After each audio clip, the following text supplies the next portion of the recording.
Please welcome Director of the MIT Energy Initiative, Robert Armstrong. Thank you very much. And thank you for staying to the end here. I think you'll be well rewarded by some really interesting ideas from the panelists. We've already heard today in the panels earlier this afternoon that energy science and technology have played key roles in energy transitions and transformations up to this point, and they clearly are playing key roles in the energy transition that we're currently involved in. The idea in this panel is to give you some insights on some of the breakthrough technologies, some of the new ideas coming down the pipe that are likely to impact our energy systems in a large way in the coming decades. Let me use two examples from the panels earlier today, two examples that have popped up to motivate the talks that you're going to hear. And I'll pick shale gas and solar as the two examples. Both of those are interesting for this panel in two different ways. One is that in both of those, the technology development that led to those large energy breakthroughs took many decades. These are not technologies that researchers worked on in the lab for 5 years and then they moved out into the marketplace.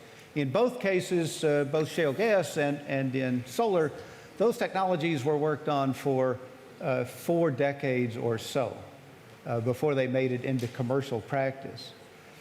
Both of those technologies have also led to dramatic improvements in our energy system. They have provided economic security, economic benefits where they've been applied. They have resulted in more secure energy systems, and they've had, as I said, economic and environmental benefits. They also are useful because they point out some of the challenges ahead that we want to discuss here. So let me pick solar first. In solar, one of the challenges is that the more solar we get, the more challenging it is economically for us if we don't have storage capabilities available. And the reason for that is simply that solar is a zero marginal cost energy. If I can't shift it out of the midday period, then the more solar I have, the more prices drop. To the point in regions, Germany, California, for example, where there's a large penetration of solar, prices actually go negative in the middle of the day. All right? So there's a clear need to be able to deal with time shifting of energy through storage, and in fact to provide a host of other services with storage technologies. So our first panelist in a few minutes is going to talk about that. Yet-Ming Chang is going to address how do we provide storage technologies to go along with intermittent renewables like solar.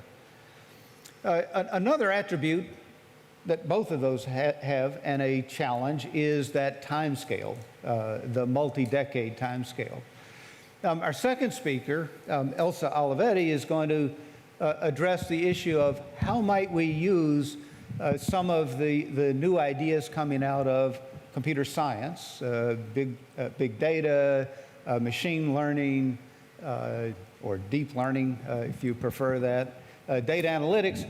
These new methods, how can we use those technologies to help accelerate time from the laboratory to commercialization of materials technologies and other technologies in the energy and other spaces. The third challenge that I want to highlight out of those two comes from natural gas. Natural gas, because of its low carbon footprint and its dispatchability, has provided the backup we need and provided essentially the ability to use renewables as part of a base load low carbon energy system. At some point, natural gas has too much carbon as we decarbonize the energy system. And so we need to replace that with some other zero carbon baseload. If we can get the storage problem solved, we can do it with intermittent renewables and a storage technology. But there are other ideas, which Dennis White will talk about, which might provide us with zero carbon, truly baseload energy technology. So with that introduction, let me turn first to Yet-Ming Chang. He's a professor of material science and engineering at MIT. And he's going to talk about energy storage and its role in multi-time scale renewables. Thank you, Bob. All right, this is the, oh, the mic, okay, let me use this. This is the perfect part of the world for me to say, show me the sulfur. All right. Now, I'll explain why I'm saying that. So, in North America, we have this stockpile of sulfur, 4 million cubic meters from the tar sands. And I made the mistake of saying to some colleagues from Saudi Aramco, look at this mountain of sulfur. And they said, that's a hill. Come to Saudi Arabia and I'll show you a mountain. Okay. So this is 4 million cubic meters of sulfur. And why, as a developer of energy storage, am I interested in this? Right? It turns out sulfur is a great material to use in batteries. Right? If I take this 4 million cubic meters, it turns out that if I make one version of a sulfur-based battery, the lithium-sulfur battery, this is 16 terawatt-hours of stored energy. Right? So what is 16 terawatt-hours of stored energy? Right? Well, if we took the North American and European light vehicle production annually, some 30 million cars and light trucks, and assumed every one of those to be a 50 kilowatt-hour electric vehicle, this is 10 years of supply, right? This one stockpile. It's 3 years of Google's electricity consumption, right? And it's 4 times the existing worldwide pumped hydroelectric storage capacity. Pumped hydroelectric storage is greater than 95% of the energy storage in the world today. Right? And so sulfur as a medium for storage has tremendous potential and benefits. And to put it in another economic term, if we look at a number which is the cost you pay to store a unit of charge, that's my last column here, US dollars per kiloamp hour, dollars per stored charge. Turns out that sulfur is more than a factor of 10 lower in cost than the next best thing, which is zinc, and it's over 1,000 times lower in cost than the lithium cobalt oxide, which is the backbone of the lithium-ion battery that each of you has with you, right? So this has motivated a group of us at MIT to look at how to develop sulfur as a battery storage medium for very large-scale storage to couple to renewables. Our objective in all this is to take for example, the current electricity generation stack, let's leave aside things such as microgrids and areas that are underdeveloped for the time being, and to ask, given the variability of renewable generation that Bob referred to, could we couple that to very low-cost storage and produce these shapes at the right time of day, at the right time of year, right? And we can break this down into 3 different types of generation plants. Peakers, natural gas peakers. They operate with about a 4-hour cycle, right? So intermediate generation is about an 8-hour block. And then there's, of course, baseload, which is 24/7. The areas shown here are roughly equivalent to their proportion of CO2 generation. And so baseload is the biggest problem, the most challenging one, and where we get the biggest return in terms of CO2 reduction. Greater than half of the CO2 generated in the electricity system comes from baseload. Right? And so we ask, what is required of storage in order to be able to do all this at levelized cost of electricity that meets or beats natural gas? That's our goal. Right? Okay. So the title of my talk talked about the fact that we need longer duration storage. And there's the middle of the day and that peak shifting, which almost everybody is familiar with. But I want to make the point that as we deploy renewables, we need longer duration storage than that. And this plot over here is renewable curtailment in the state of California over 4 years, 2014 to 2017. Right? The vertical axis goes at the top to 90 gigawatt hours of electricity. Right? And each bar represents 1 month of the year. So there are a couple of points I want to make here. Right? One is that with increasing deployment just over these 4 years, you see that the curtailment, and I take curtailment to be equivalent to stored energy potential. Right? you see that it's growing faster than linearly. And this is only going to get worse over time. Right? The second is that when we look at each of these monthly variations, each bar represents a month, you see that the variation takes place not just over the hour and the day, but it takes place over weeks and months. Right? The third point I want to make here is that each year is actually different. Between these 4 years, the profile is not exactly the same in any two of those. Right? And so this has led us to think about longer duration storage, and longer duration storage, by its very nature, has to be of lower capital cost for the following reason. You know, we think of a storage system as a power plant that delivers kilowatt hours of electricity. The longer the duration, the fewer the cycles we take it through over, let's say, a 20-year life. Right? The fewer the cycles we take it through, the fewer the cycles that capital cost is amortized over. Right? And so with lithium-ion batteries, it turns out that we can make a cost-effective replacement for the natural gas peaker. In a location where for instance, the solar or wind resource is excellent, we might even be able to do intermediate load plants. What lithium-ion batteries can never do for us is base load, and that's what we're after. Right? So how do we approach this problem? Let me first tell you about a study of the need and then a potential solution that's based on sulfur. What we did was to take 4 locations in the United States, and this is Arizona, great solar, Texas, great solar, Iowa, not so good, and Massachusetts, poor solar. Right? We took these 4 locations representing a diversity of solar resources, and for the same 4 locations, we have poor wind in Arizona, good wind in Texas, really good wind in Iowa, and lousy wind in Massachusetts. So Massachusetts is like the Germany of the United States.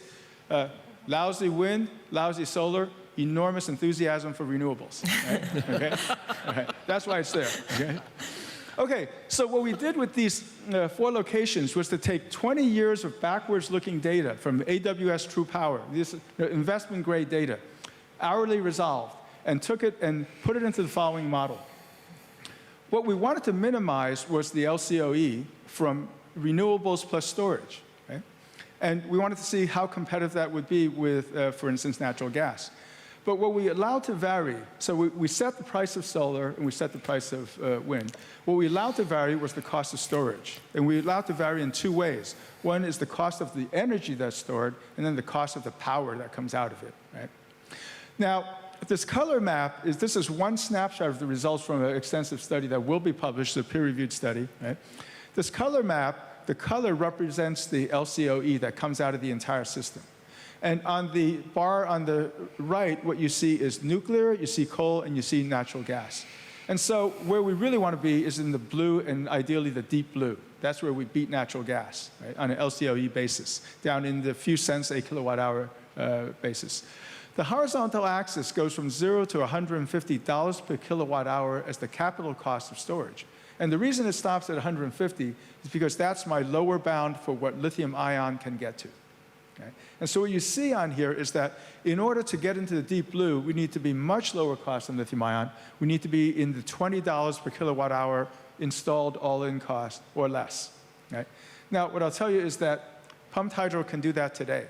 Right? The problem is Iowa wind, we can't put pumped hydro in Iowa. Right? And in most of the world today, especially and certainly in North America, we cannot add pumped hydro. That's why we need an electrochemical solution. Okay, do we have one? Well, it turns out that earlier last fall, we disclosed to the world a new approach to energy storage that uses sulfur. And I already made the case for sulfur. But in order to make the rest of the system work, everything else has to be low cost as well. And so we call this an air-breathing aqueous sulfur battery. It uses the sulfur as one electrode, dissolved in water. It uses sodium, another very low-cost abundant material, as the charge carrier going back between 2 electrodes.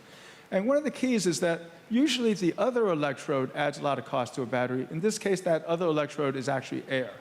At this accounting, it's still free. Right? All right, so we have sulfur, water, a little bit of sodium, and air adding up to a very low-cost system in terms of the chemicals involved. Right? And just to calibrate how low-cost that is, I put together a plot of the last 100 years of battery development. Right? Now, the vertical axis is something that we call the chemical cost. This means just the energy storing materials, right? The chemicals that go into this battery, right? And it's again in units of dollars per kilowatt hour. And what you see is that on this log scale, over the last 60 years at least, we keep developing more expensive chemistries, and this is in order to power our cell phones and more recently our electric vehicles, right? With this new approach, what we have is the lowest chemical cost of rechargeable batteries that we know of today, right? You see this gray dot over here, that's sodium sulfur. Sounds pretty familiar. Turns out that that's an earlier chemistry, but it's a high temperature battery. Right? And by the time you take these very low-cost materials, put them in a high-temperature battery, the cost goes up to the top of this chart. Right? And so this is an approach that is an ambient temperature, water-based sulfur and air battery. Right? Okay, how do we think about this as competing with pumped hydro, which I've referred to now several times, right? And also compressed air, which is another form of very low-cost storage. The data points on this plot are simply costs of installed pumped hydro facilities or proposed compressed air facilities, all scaled to 2017 dollars. Right?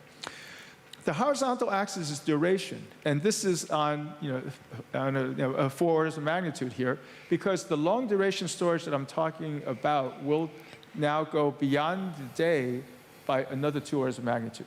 Right? And the vertical axis is installed cost. The reason that the cost drops so sharply, but then tends to plateau with increasing duration is the following. A pumped hydro system or a compressed air system has a very low-cost working fluid. That's the energy storing material. It's water or it's air, right? But what adds cost as we go to shorter durations, we add more and more power turbines. Right? That's where the power comes from. And so as you go to shorter duration, the cost tends to escalate. The battery I'm talking about has exactly the same characteristics. The sulfur you can think of as the low-cost working fluid. Right? So let me show you on the next plot. The chemical cost is the cost of that working fluid, and it actually is this horizontal line, a little over $1 a kilowatt hour capital cost. Right? By the time we add the tanks, that we've increased the cost of storing that energy up to this asymptote that you see at the right, the green curves. We have a family of curves here representing different stages of technology development. The top is where we are in the laboratory. The bottom is where we think we can get to technologically. And so what we have here is we believe we have a technology that fully scaled could give you the cost structure of pumped hydro or compressed air, but it's electrochemical. And one of the great things about electrochemistry is so much more energy dense than carrying water or rocks uphill. This would take 1/500th the footprint of a pumped hydro facility. Right? So we think this is worth pursuing. Right? We've created a company to try to commercialize this approach. It has a very, very ambitious name, which all of you will agree, Baseload Renewables. Right? And this is a Cambridge company that's funded by a new fund at MIT called The Engine, aimed at developing tough technologies, which all of us would agree that this is one of those. Right? Thank you very much.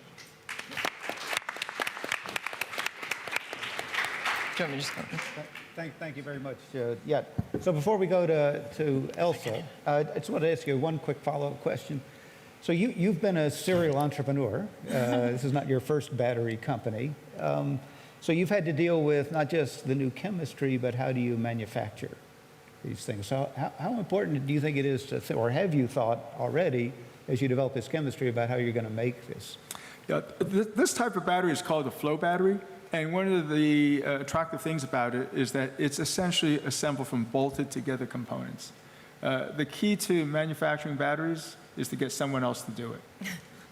And I think this is the type of battery system that can be scaled with components that are easily easily produced in large volume and replicated in a copy exact fashion. Yeah.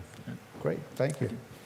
So next, we're going to turn to Elsa Olivetti, who's going to go back to this manufacturing question and talk about data-driven methods to accelerate that process. Elsa? Great. Thank you so much, Bob. I think I seem to be mic'd. Thank you to the organizers for the invitation and all the great coordination, and I'm grateful to you all for your attention here. Before I begin, I just want to thank the folks at the bottom of the slide here that were the sponsors of the aspects of the research that I'll present, just in case I forget to do that at the end. At the beginning of the sessions today, we heard mention here and there of the role of artificial intelligence and data-driven ideas as opportunities throughout the whole energy supply chain. And that's been kind of mentioned throughout the day as an opportunity. And what I'm going to talk about today in particular is its role really in the advanced materials development for energy technologies, especially if this works. Brilliant. Okay, so I'm going to begin with the assertion that materials are really critical to the development of advanced energy technologies, and that challenges with materials pervade really every aspect of energy that we can think about, whether it's for energy generation, conversion, infrastructure, you name it. And materials materials challenges are at the core of advancing those technologies. I've got a couple here, of course. We talked about renewables a lot today. Also talk about transmission of oil and gas. I've got catalysts on there, wind turbine blades. So materials pervade these technologies. And so in order to continue to have the developments that we need to continue to accelerate the development of technologies. The challenge that Bob alluded to at the beginning is that the timeline for development is long. And this Professor Chang, I'm sure, could speak at length about this as well. And there are myriad reasons for this, but I just have a couple of examples here to help motivate.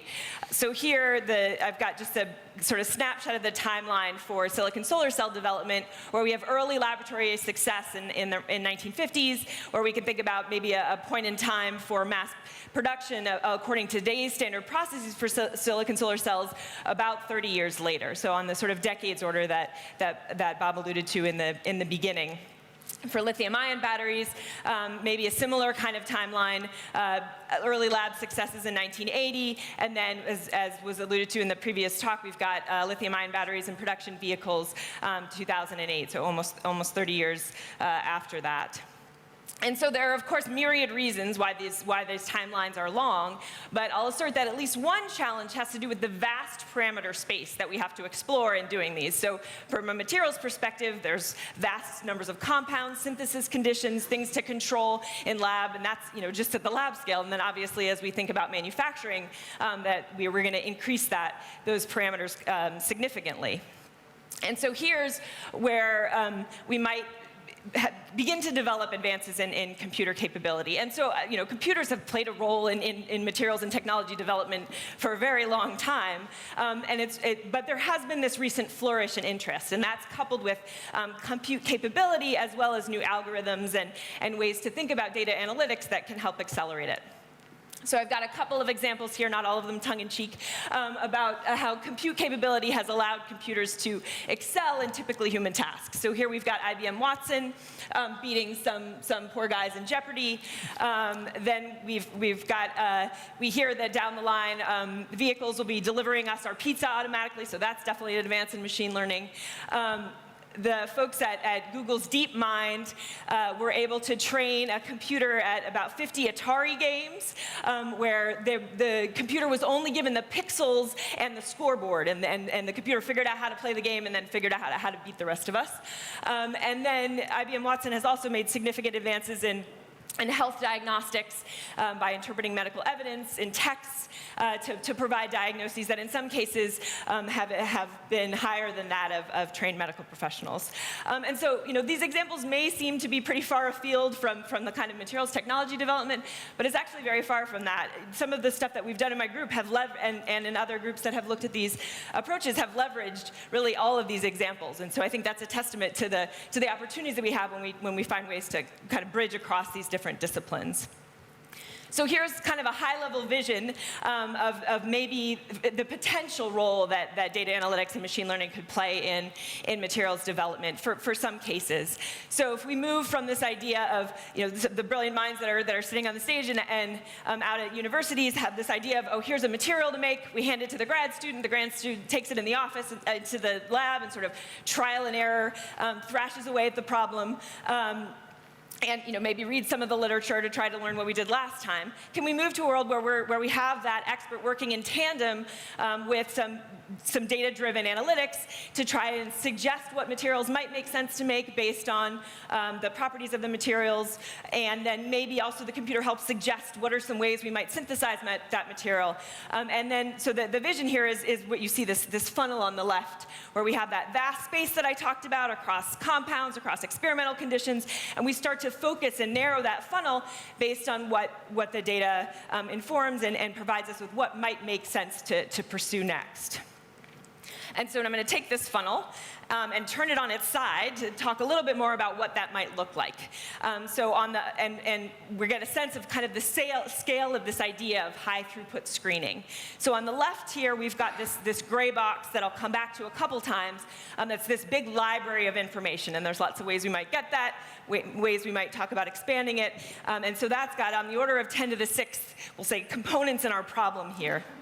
And then through a series of filter steps, we're going to try and compress that space by about 5 orders of magnitude, hopefully an accelerated timeline to try and focus what it is we wanted to understand about the material we're designing.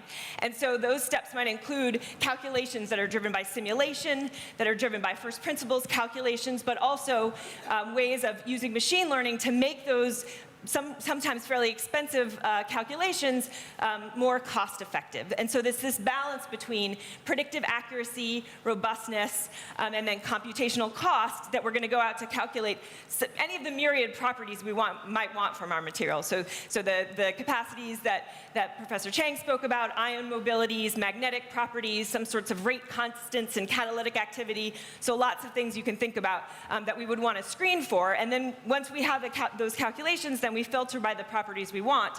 And now we're in that little red box there in the third panel over that we want to then do our experimental work on. And so even there, that's a lot of experiments to be running. And so there's opportunities even there to use machine learning to try and direct your microscope to a particular region to look in more detail, or direct the set of experimental parameters that you're using. And so we continue to leverage machine learning driven ideas to continue to focus that space, but then maybe even a little kind of fun thing, if you see that vote by website there, maybe I'm doing this work in my little lab, but all across the globe, there's expertise in these kinds of spaces. So maybe we can also begin to leverage crowdsourcing and get expert opinions on, okay, well, here's my space, where should I run my experiments based on what other folks have done? And so here I've actually got an example of a ballot, voting ballot that was used to try to direct that experimental work by a group at Harvard. And so this is kind of this pipeline that we're trying to think about to try and increase that, the flexibility and the speed at which we can travel down that funnel. And so the example that I alluded to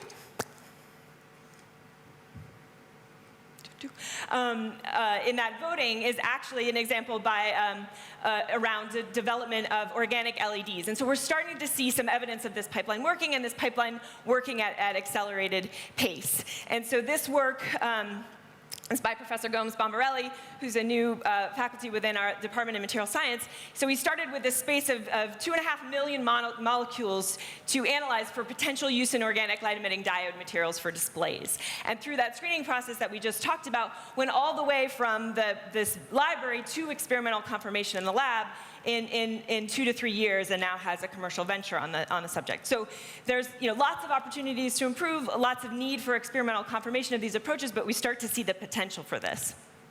I could talk about a lot of different examples, so I just thought I'd mention a couple that sort of show the space of this.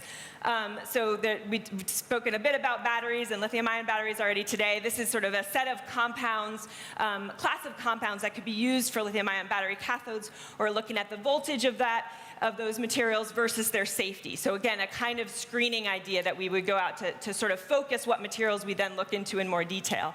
This example, again, just the graph is just meant to show the plethora of data points here. So we're looking at light absorption versus some sort of efficiency property, again, for photovoltaics. There's applications in thermoelectrics. other kinds of photocatalysis, so there's a lot of examples. And so this is just to give you a little bit of a flavor of the breadth that we're seeing in material science and the interest in this, which has led to two other kinds of phenomena. One is the prevalence of these open data platforms for publishing these calculations I've talked about, and building out that gray box that I mentioned, the sort of library generation, so building out the ability to share that data. It's a bit of an alphabet soup here at the bottom, but just wanted to give you a little bit of examples of the kinds of libraries that are being developed across the world, really, on this. And then maybe another further demonstration of the role of machine learning and interest in the materials development spaces. There's also been a bunch of startups lately that are focused on that. Materials informatics, sort of mining the set of data information that's there, either within companies to help them point to alloy development or next generation battery materials, but also within the university space. So lots of activity there. So that's my summary of the kind of where we are now and the status and the interest that this field has had and is growing. And I want to end with just kind of two little flavors of the work that we've been doing in my lab to try to, on the one hand, address that gray box. Because data, one question I always get is, how much data do you need? How do we get more data? And so one place that we felt like there could be more information extracted that could be very useful was trying to fill this gap in the how we make a material. There's been lots of development in the what to make based on the kinds of tools I've talked about, but then there's still a lot of gaps, particularly in the inorganic materials about how should I make that. And so we had this idea to partner with a computer scientist who's focused on natural language processing, so reading text automatically and gathering information from that domain. Could we go after the body of published literature, patents, academic literature, even master's theses that are stuck in the archives and haven't been looked at in decades, and try to automatically extract from that information and build basically a recipe cookbook for how materials have been made in the past? And could you then use those other tools that I've talked about to try to inform how materials could be made in the future? And so that's this sort of pipeline that I'm demonstrating here. Natural language processing to this kind of cookbook of roots, and then could we begin to mine that for recommended synthesis conditions. And so we have built this automated pipeline beginning to make that available across over 1 million PDFs articles at this point, so happy to talk about that in more detail. I wanted to give you one kind of little tiny example here but before I close out, and that is in the space of manganese oxide. So a pretty common, fairly simple compound. Manganese, a couple of oxygen there, but it takes many forms, many different ways you can put those manganese and oxygen together. And I'm sort of showing you some of those, the crystal structures there, and those purple and orange guys that over there on the side. And depending on what we make, will influence what we use it for. So if it's useful in an alkaline battery, a lithium-ion battery, as a molecular sieve, in photocatalysis, this is just a sampling of the space. But there wasn't really very solid understanding of how we make those, what we do in the lab stabilizes one phase or the other. So this sort of gap in synthesis knowledge around manganese oxide, just as an example. And so we were able to mine across 10,000 articles that had synthesized manganese oxide and try to pull out, develop a hypothesis for why would you get one of these ways of putting the atoms together versus the other. And we found some evidence that the atom, the alkali atom that you're using in your synthesis process, so here you see that in the red, manganese, sodium, lithium, potassium, it has a significant role in the synthesis in stabilizing one of those phases. So the details of that are not as important as much as this was something that we developed this hypothesis with just a couple weeks work in the lab, with our pipeline, that then we can go work with the experimentalists to try to understand, does this make sense in theory and in practice? So that's one kind of way we've tried to expand the tool set here. And then the final thing I'll say on our work is that, so I've talked a couple of times about this funnel, right? We're funneling around these existing data points till we find this one that we might move forward with. What if we could also make generative models? So what I mean by that is not just taking a point from the funnel, but can we use that funnel to generate a piece of data that's not in that funnel, a new piece of data? And can that inform either a new compound to make or a new way to make a material? And so here we've turned to another set of computer science algorithms. Usually these kinds of things are developed for identifying cat pictures or something. That's a very common application. But we've been using it to try to do this generative idea. So we're taking, if you can think about that recipe database I talk about, take those recipes, put them into this neural network, so machine learning algorithm, and then map that onto some desired property we want for whatever it is we're after. So maybe it's a magnetic property, as I said, some particular material we want to make, and then we can sample from that lower colorful distribution that I showed you and generate a new data point. So here's just an example of a new recipe that we've suggested from this data of how we might make this thermoelectric material. So again, just to give you a little bit of a sample of what I think the potential is and will continue to be in the materials development side. But as we heard at the very beginning of the sessions here today, it's not just the materials and development side, it's throughout the entire pipeline of development for technologies. So I would just leave you with this thought, and what I think that the real opportunity is pushing these kinds of approaches and kinds of ways of screening for what matters most all along the development process, through piloting, through prototyping, and through production, so we can try and get at some of those cycles of learning and some of those challenges that happen as we scale up in manufacturing to try and compress that 30-plus years to something that we can realize in faster time. So thank you so much for your attention.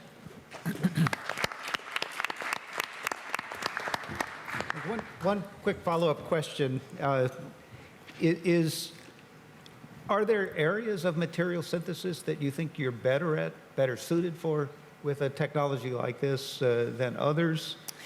Within energy, say. Yep.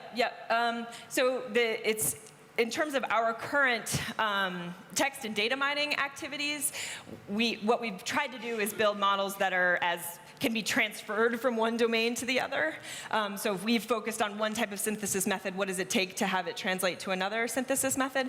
And so what we found there is that depending on where you're trying to apply it is going to dictate where you need your models to be most accurate. So I talked about that balance between predictive accuracy and computational cost. And so that's, if you're talking about some kind of thin film deposition, then you really need to know about the equipment versus, other kinds of processes. Yeah. So that's what we found. Good, thank you. So then last, but certainly not least, Dennis White, who's professor of nuclear science and engineering, director.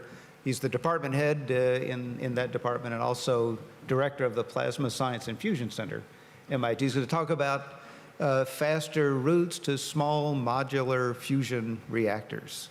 It's the question you've had on your mind all day long. So here's the answer. To paraphrase Monty Python, and now for something completely different. Although it's not, you'll see some similarities. Yes, so thank you for the invitation, and this is on behalf of a substantial team that I have back in the laboratory back at MIT. And this is about an idea called Spark, which you'll see what this means. Okay? Okay, there we go. So perhaps you've heard of fusion energy before. And to sort of get to the point, fusion energy is the ultimate energy source. The universe already told us this. It's actually the power source of the universe already, because this is what powers stars. And in fact, this is an energy conference, and we talk about wind, solar, fossil fuels. They're actually all fusion energy because they come from one source. It's actually the fusing of hydrogen nuclei in the center of stars. But what about down on Earth? And this is one of the things we've dreamed of for a long time. We think of fusion energy. It's limitless. We have fuel that lasts for 200 million years. If we were to go to the top of this building and look at all the water that's out there, it far surpasses the entire energy reserves in the entire Middle East. In fact, it runs civilization for so long, you might as well just even stop talking about fuel. It does not have greenhouse gases. It's extremely flexible in how it can be both generated, it's load following. It can also be put in more or less any place. It is highly concentrated power. There's zero chance, because it's physically impossible, that it melts down. And to the previous panel sessions that was talking about the Iran nuclear deal, it is not weaponizable. It is non-proliferation. So maybe you've heard this before, but here we go to the next slide. This is almost what everyone's heard about fusion. Yeah, great. Fusion is the perfect energy source that's 30 years away and will always be 30 years away. So we don't actually disagree with that in a sense, because what's happened is that most people don't realize this, is that we're much closer to the science of fusion than people imagine. So the plot on the left is a historic plot. We beat Moore's law, if you're familiar with that, which is the development of computer chips. And a particular kind of configuration that makes fusion happen, called the tokamak, is that over the span of around 25 years, we produced something like 50,000-fold improvement in the performance of these devices. We got within a factor of 2 of making net energy from this process. But what happened was that basically the technology limited out, and what happened is we had to build an extremely large device. If you think of stars, they're not small, most of them.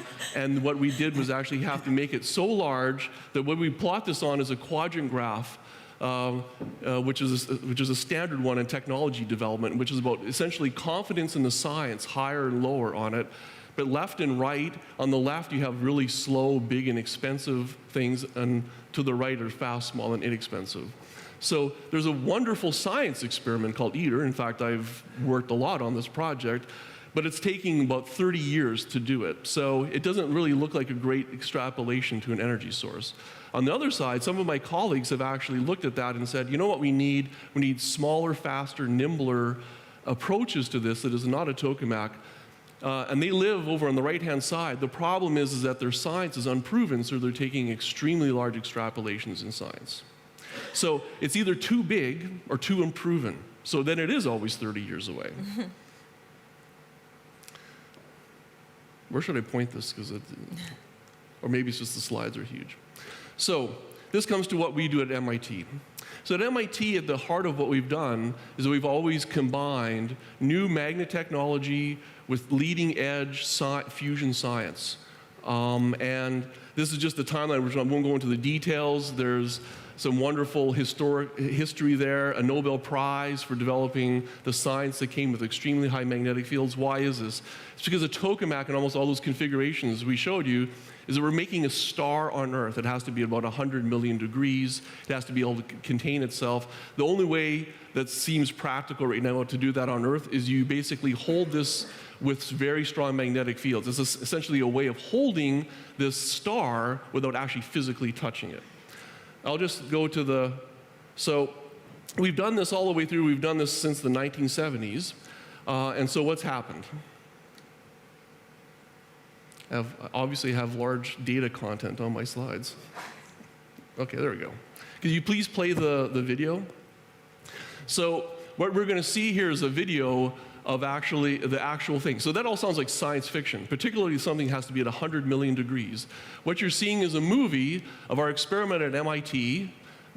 You're thinking this is like, oh, this is an enormous, this is actually, what you're seeing on that screen is bigger than the actual device. In a device which is this far away from a piece of metal at room temperature, we achieve 100 million degrees. And in fact, in these shots, we set the world record for achieving density and temperature of the plasma together, which is a pressure which exceeded 2 atmospheres for the first time. This means we're basically a factor of 3 away from making net energy at a large scale. But we did this with magnets, which do not extrapolate to making this a net energy source. So the science is there. So what has been the difficulty? The difficulty, without going into too much detail, has been the ability to make the magnetic bottle without using enormous amounts of energy, which is what you have to do if you make it with just electrical wires, or if you make it with superconducting materials, which allows you to make the magnetic field without any energy penalty. The difficulty has been that you basically could only get the magnetic bottle so strong. And that's actually featured in the left-hand plot. And superconductors live in a sort of a volume. The previous technology is the green one, and basically things had to be really cold. It had a limited magnetic field and a limited current which was in it. So we're scientists and we don't talk about miracles, but basically we were handed a miracle. It's called high-temperature superconductors. And you notice the previous talks, particularly in materials, there's never usually a miracle. It's usually a trade-off of one kind or the other. It's this versus that. The volume which you see now, these high-temperature superconductors, expanded the operating volume of the superconductors by over a factor of 10 in every single dimension. There is no trade-off. It's a complete change in how you think of it. And what's happened, much like the technology plots that Elsa showed, is that it took roughly 25 years between getting the Nobel Prize and making a commercial product. The commercial product is there. And now it's time to move, because this means we have a completely different way to make that magnetic bottle. So what have we done? So what I did was I grabbed 12 MIT graduate students, an amazing team usually. We took this technology that was coming out, very new technologies come out of industry, and we sat down and we figured out, how do we make a fusion power plant much better? And the answer even surprised me. It completely altered the way that we should think about and how fast fusion will be. Why is that? It's because we took the science of that extremely large device, and you can see the humans to scale on it. And in the span of a semester, we actually developed this called ARC, which is a factor of 10 smaller in volume, but actually makes the same amount of power on the same science. This comes from being able to access much higher magnetic fields and some other aspects of actually operating the superconducting magnets with this new technology.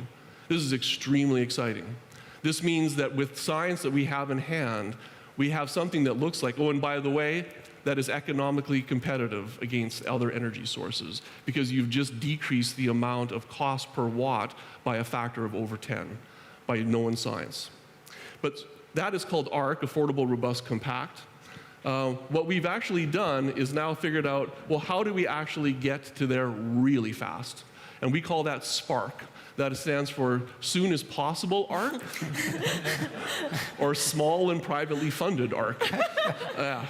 And what is that? So we've actually taken the same technology, we push it just a shade harder, and what we've done is basically produce the device, which you can see is at a human scale. In fact, would fit inside of this room, fit on the stage quite easily, that would actually make net energy from fusion for the first time at a scale of around 100 megawatts. And that means that we would basically produce the Kitty Hawk moment for fusion. That the answer is, because the question I get all the time, when will fusion work, is done. It's only about how fast can we get it to work at an economical scale.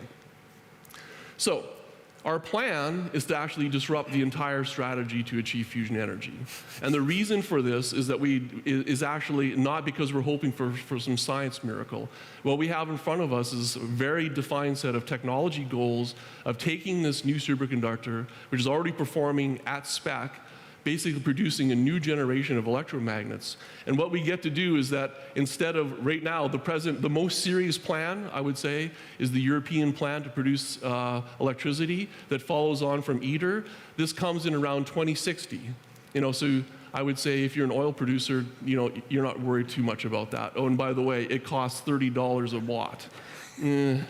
Okay, it's a demonstration, but I'm not sure it's going to be an economically. But what we've done is basically shrunk this by more than a factor of 10. We produce spark because we've built devices like that several times by 2025, and our goal is within the decade we would actually demonstrate net fusion energy to mankind for the first time and then move on to a commercial unit. So we believe spark optimizes the path to fusion energy. So of course I was leading the witness a little bit. I made my little quadrant graph.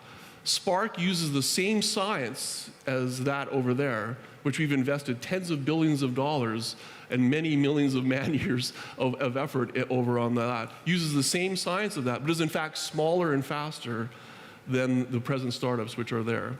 So this is a historic opportunity. And how are we going to make this happen?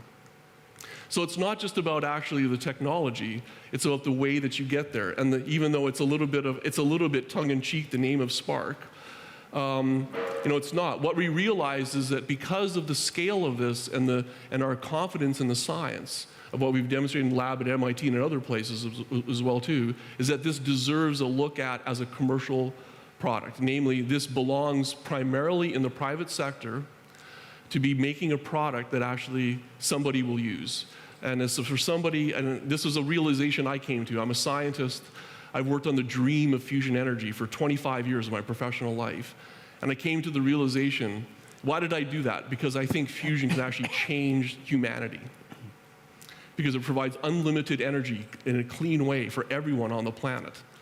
But then I came to another realization, that will never happen if I don't make a product that everyone wants to use.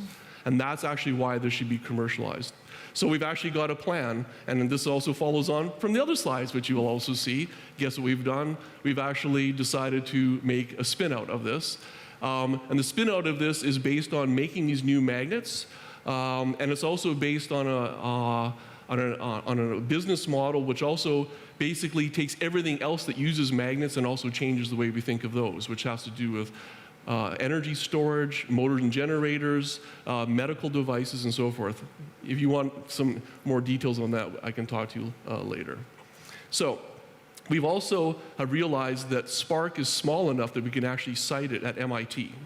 That's how small the device is. So this means because we can bring forward the science, we can start training the next generation of people. We're extremely excited about this, and it's actually, we think we actually have a site to put this at MIT, and you can see the rendering of it on the top left there.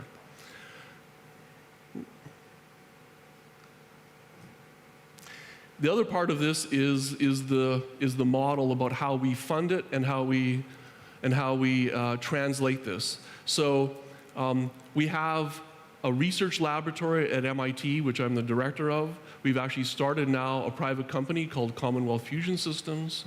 And the idea is that we actually blend the two of these in a rather seamless way that actually allows us to go forward as fast as possible on this. And you can see the timelines here. It is an investment which is actually similar to the private sector investment which has been made in the other startups, but we believe we have a fundamental difference in ours because of the assuredness of the science and also because of the strength of the scientific team which we have at MIT. So it's an interesting new kind of organizational model, not just a technology model.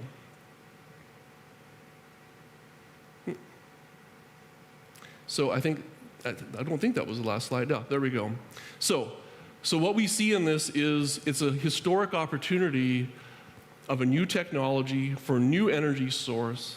Is also an interesting new organizational way to get through the so-called valley of death for big-scale energy. And that's an extremely important one as well, too. So not only does Spark, we believe, sit up in the upper right-hand corner in terms of that, but it's also another opportunity for a new kind of a public-private research university partnership or trilateral relationship, which gets us to an important, or maybe the most important new energy source of the millennium. Thank you for your attention.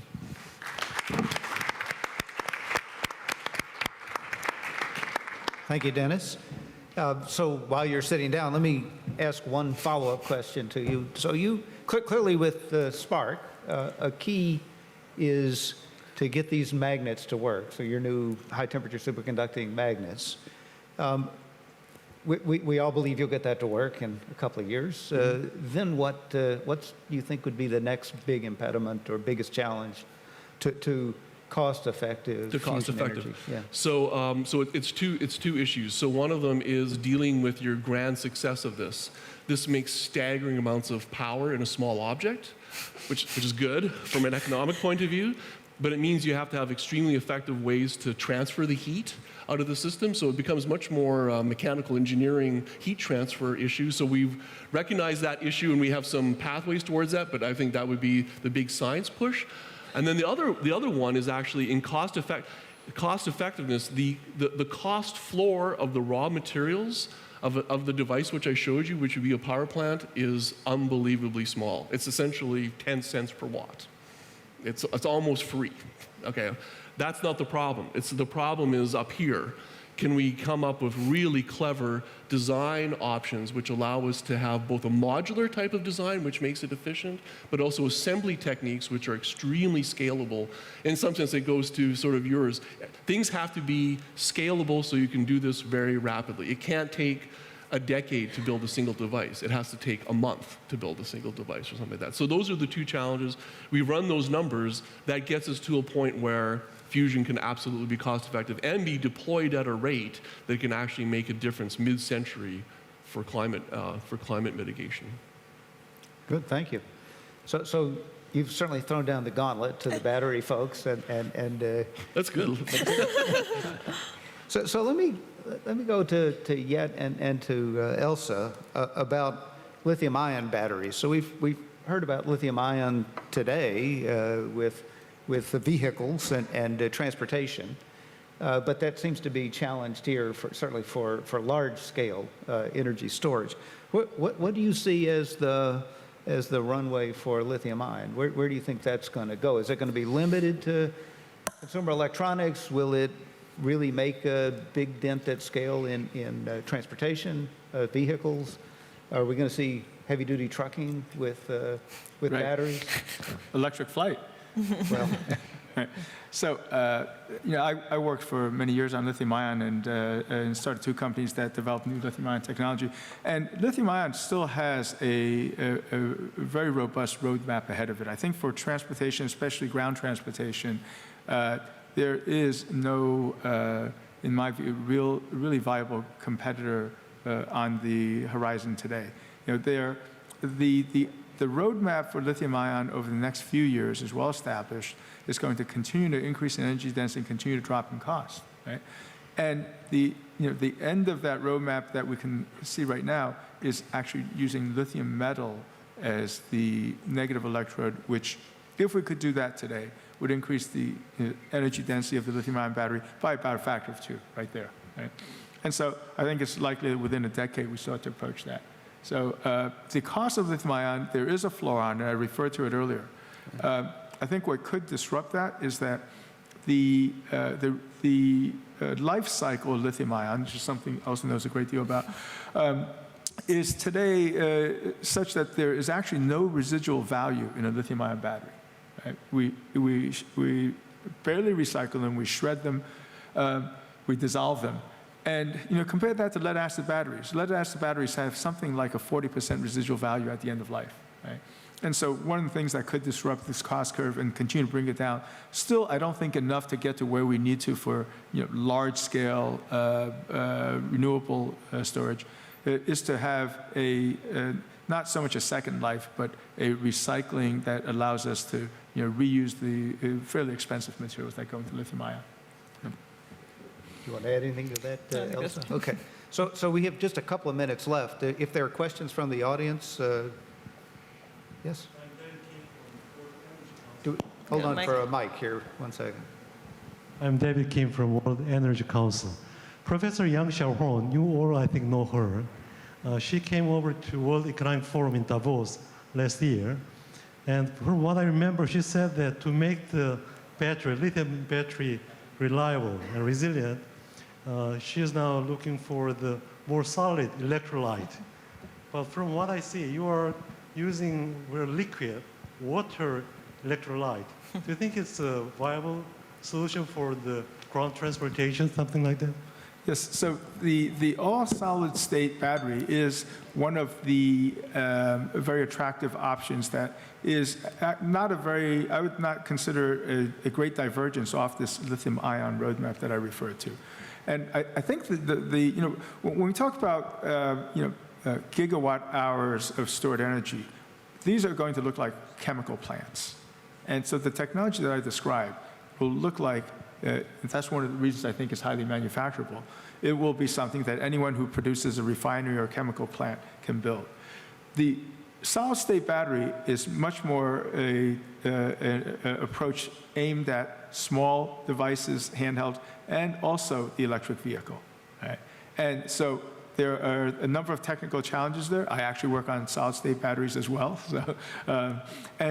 So that is an attractive option that a number of auto companies are now starting to look at. Right?